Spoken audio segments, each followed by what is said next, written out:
عمران خان کی سیکیورٹی کے لیے 1 SP، 4 inspectors, 2 sub inspectors, 19 assistant sub inspector, 189 constable, 2 lady police اہلکار، 2 اسپیشل برانچ کے اہلکار، CTD فورس کے 15 اہلکار، 3 ڈرائیورز اور 28 گارڈ فراہم کیے گئے ہیں۔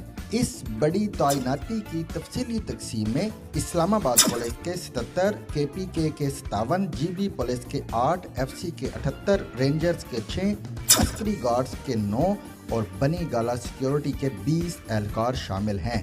عمران خان سیکیورٹی کے لیے فراہم کی گئی سرکاری گاڑیوں کے علاوہ 1 لینڈ کروزر، 2 جیمرز گاڑیاں اور 2 پک اپس بھی فراہم کی گئی ہیں۔ یہ تو سرکاری تفصیلات ہیں، مگر عمران خان اس سے کہیں زیادہ بھاری سرکاری مراعات حاصل کر رہے ہیں۔ Subscribe to our YouTube channel. Zigzag News explores literature.